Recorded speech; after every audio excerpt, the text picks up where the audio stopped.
ಉಫ್ ಅಪ್ಪ. ಕೆಲಸ ಎಲ್ಲ ಮುಗಿತೇನಮ್ಮ? ಹ್ಞೂ ಅತ್ತೆ, ಎಲ್ಲ ಆಯಿತು. ಆ ಫ್ರಿಡ್ಜ್ ಒಂಚೂರು ಕ್ಲೀನ್ ಮಾಡಬೇಕಾಗಿತ್ತು. ಈ ಮನೆ ನಿಂದಮ್ಮ, ಕೆಲಸ ನೋಡಿ ನೋಡಿ ನೀನೇ ಮಾಡಬೇಕು. ಸರಿ ಅತ್ತೆ, ಆಯಿತು. ಅಪ್ಪ, ಫ್ರಿಡ್ಜ್ ಹೆಂಗೋ ಕ್ಲೀನ್ ಮಾಡಾಯಿತು. ಅತ್ತೆ ಹೆಂಗೋ ಇದು ನನ್ನ ಮನೆ ಅಂತ ಹೇಳಿದ್ದಾರೆ. ಇನ್ನೂ ಇದನ್ನೆಲ್ಲ ಕ್ಲೀನ್ ಮಾಡಿ ಅವ್ರಿಗೆ ಸರ್ಪ್ರೈಸ್ ಕೊಟ್ರೆ ಎಸ್.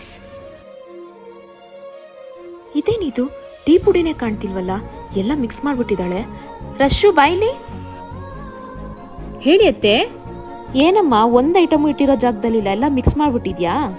ಅದೇನಿಲ್ಲ ಅತ್ತೆ, ನೀವು ಫ್ರಿಡ್ಜ್ನ ಕ್ಲೀನ್ ಮಾಡಕ್ ಕೇಳಿದ್ರಲ್ವಾ, ಸ್ವಲ್ಪ ಟೈಮ್ ಉಳಿದಿತ್ತು, ಅದಕ್ಕೆ ಎಲ್ಲಾನು ಕ್ಲೀನಾಗಿ ಜೋಡಿಸಿಟ್ಟೆ. ನಾನು ನಿನಗೆ ಫ್ರಿಡ್ಜನ್ನಷ್ಟೇ ಕ್ಲೀನ್ ಮಾಡಕ್ಕೆ ಹೇಳಿದ್ದು, ಎಕ್ಸ್ಟ್ರಾ ಕೆಲಸ ಯಾಕೆ ಮಾಡಕ್ಕೆ ಹೋದೆ? ಕಿಚನ್ನಲ್ಲಿ ಯಾವ್ಯಾವ ಐಟಮ್ ಎಲ್ಲೆಲ್ಲಿ ಇರಬೇಕು ಅಂತ ಡಿಸೈಡ್ ಮಾಡಬೇಕಾಗಿರೋಳು ನಾನು, ಗೊತ್ತಾಯ್ತಾ? ಅದು ಬಿಟ್ಟು ಅಧಿಕ ಪ್ರಸಂಗತನ ಮಾಡಕ್ಕೆ ಹೋಗ್ಬೇಡ. ಸಾರಿ ಅತ್ತೆ. ಛೇ, ನಾನೇನು